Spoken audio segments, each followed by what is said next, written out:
clearly the role your organization played meant a great deal to two folks on this call, and likely to many others. And there are lots of other organizations who've been doing similar work.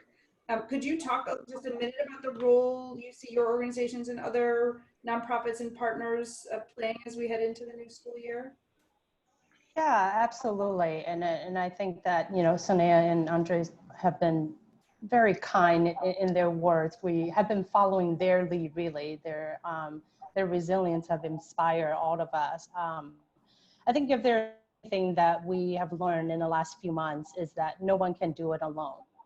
We're asking a lot of our educators, we're asking a lot of our young people, and asking a lot of our caregivers. And it very rarely do you have everything all happening in a crisis of this scale hit every aspects of your lives. And I think for partners like ours that have a mission that's rooted in working in schools and working with family directly, we have a role and we have a responsibility. In the last few months, I've seen our mentors take up responsibilities of being the connectors between the educator and the students to make sure that there isn't any communications breakdown, knowing that teachers have so many calls and curriculum to be able to go through. I remember one of our mentors printing out hundreds of pages of worksheets for one of our achievers who just couldn't get connected to the internet and was very worried about falling behind. And they were able to work directly with the teachers to make sure that those packets get delivered and the kids won't fall behind.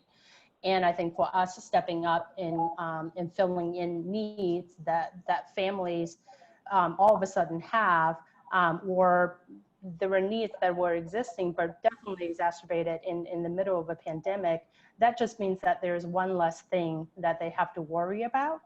And so I think as we go into the next school year, we at Friends of the Children will continue to do the same. We will show up in ways that will be the most helpful to our schools, the teachers, and the caregivers and our young people, and fill the gap as we see needed and allocate all of our resources to be able to do that.